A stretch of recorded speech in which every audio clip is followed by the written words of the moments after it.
হিসেবে অন্যান্য যে সকল ধর্ষিতা নারী আছে তাদের দিকে তাকিয়ে আসলে এই বিচারই চাই যে যারা ধর্ষক তাদের নির্মম থেকে নির্মম ভাবে মৃত্যুদণ্ড দেওয়া হোক। আর কিছু প্রশ্ন আছে? আচ্ছা, কি বলবেন যে পরবর্তী পদক্ষেপ? 5 আগস্টের আগের থেকে কি এখন দর্শকের সংখ্যা বেড়ে গেছে কিনা? আচ্ছা, আমরা দেখেছি যে অবশ্যই 5ই আগস্টের আগে ধর্ষণের সংখ্যাটা এত বেশি ছিল না। হ্যাঁ, বাংলাদেশের একটা সিস্টেম দেখি খুবই বাজে এবং জঘন্য সিস্টেম। কোন একটা ঘটনা ঘটতে থাকলে সেটা ক্রমাগত পুনরাবৃত্তি হতে থাকে।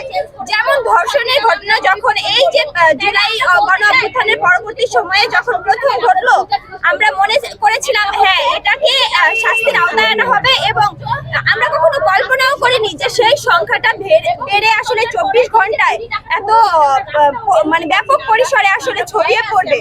আমরা এখন বর্তমানে ঘর থেকে বের হইতে আমরা কি বলবো, আমরা প্রতিনিয়ত আমরা আতঙ্কিত বা আতঙ্কের ভিতরে আছি যে আমরা কি আসলে এই আমাদের একটা সময় নিয়ে চিন্তা করতে হচ্ছে যে আমরা কোন সময়ের ভিতর আমাদের ঘরে ফিরতে হবে।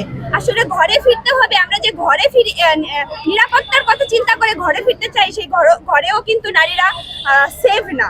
তারা ঘরেও নির্যাতনের শিকার হচ্ছে, প্রিয় মানুষের দ্বারা হচ্ছে, প্রতিবেশী দ্বারা হচ্ছে, প্রতিনিয়ত কারোর না কারোর দ্বারা নির্যাতিত হচ্ছে, ধর্ষণ হচ্ছে। সেই জায়গা থেকে নারীরা কোথাও নিরাপদ না, নিরাপত্তাহীনতায় ভুগছে।